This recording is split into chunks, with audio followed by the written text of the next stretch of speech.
This is the story of a man named Stanley. Stanley worked for a company in a big building where he was employee number 427. Employee number 427's job was simple. He sat at his desk in room 427 and he pushed buttons on a keyboard. Orders came to him through a monitor on his desk, telling him what buttons to push, how long to push them, and in what order. This is what employee 427 did every day of every month of every year. And although others might have considered it soul-rending, Stanley relished every moment that the orders came in, as though he had been made exactly for this job. And Stanley was happy. And then one day, something very peculiar happened. Something that would forever change Stanley. Something he would never quite forget.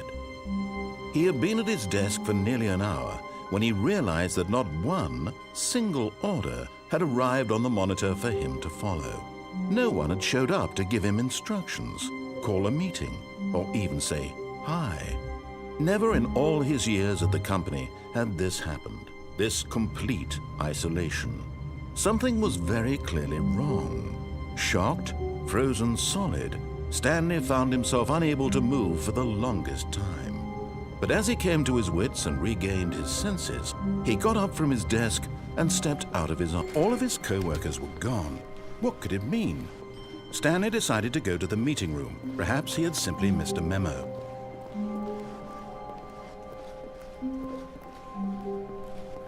When Stanley came to a set of 2 open doors, he entered the door on his left. This was not the correct way to the meeting room, and Stanley knew it perfectly well. Perhaps he wanted to stop by the employee lounge first, just to admire it. Wow, yes, this room. But eager to get back to business, Stanley took the first open door on his left.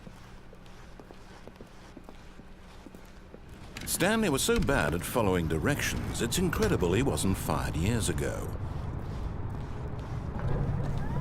Look, Stanley, I think perhaps we've gotten off on the wrong foot here. I'm not your enemy, really, I'm not. I realize that investing your trust in someone else can be difficult, but the fact is that the story has been about nothing but you all this time. There's someone you've been neglecting, Stanley. Someone you've forgotten about.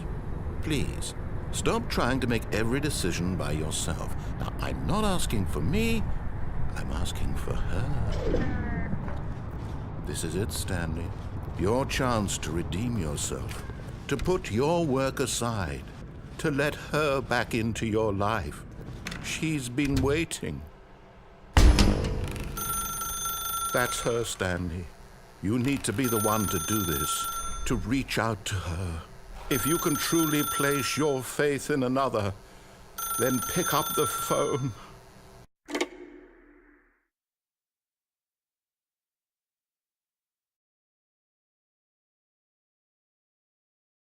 Oh, Stanley, is that you? Hold on, sweetie. Sorry to keep you waiting. I'm just pulling the bread out of the oven. All right. Okay, there we go. All right, now, I want you to come in and tell me all about your day. Gotcha. Oh, come on. Did you actually think you had a loving wife who'd want to commit their life to you? I'm trying to make a point here, Stanley. I'm trying to get you to see something. Come inside. Let me show you what's really going on here. This is a very sad story about the death of a man named Stanley. Stanley is quite a boring fellow. He has a job that demands nothing of him, and every button that he pushes is a reminder of the inconsequential nature of his existence. Look at him there, pushing buttons, doing exactly what he's told to do. Now he's pushing a button. Now he's eating lunch. Now he's going home. Now he's coming back to work. One might even feel sorry for him, except that he's chosen this life. But in his mind, he can go on fantastic adventures. From behind his desk, Stanley dreamed of wild expeditions into the unknown, fantastic discoveries of new lands. It was wonderful. And each day that he returned to work was a reminder that none of it would ever happen to him. And so he began to fantasize about his own job. First, he imagined that one day while at work, he stepped up from his desk to realize that all of his co-workers, his boss, everyone in the building had suddenly vanished off the face of the earth. The thought excited him terribly. So he went further. He imagined that he came to 2 open doors and that he could go through either. At last, choice. It barely even mattered what lay behind each door. The mere thought that his decisions would mean something was almost too wonderful to behold.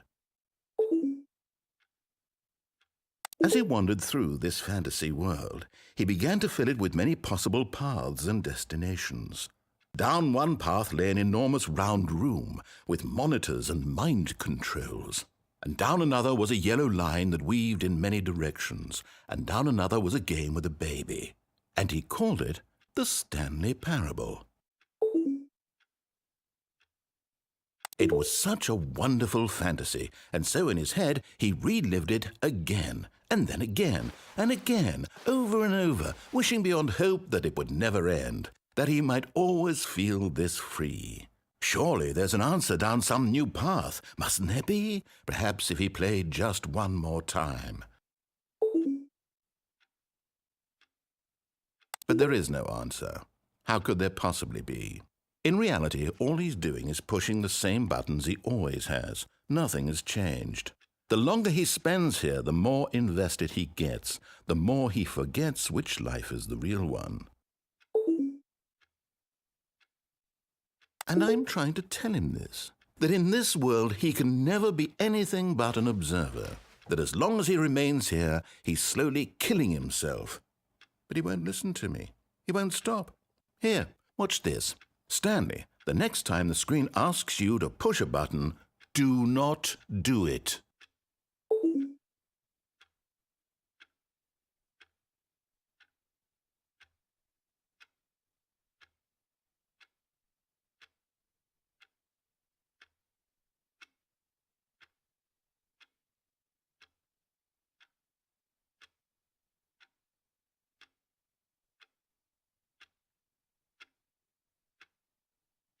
You see?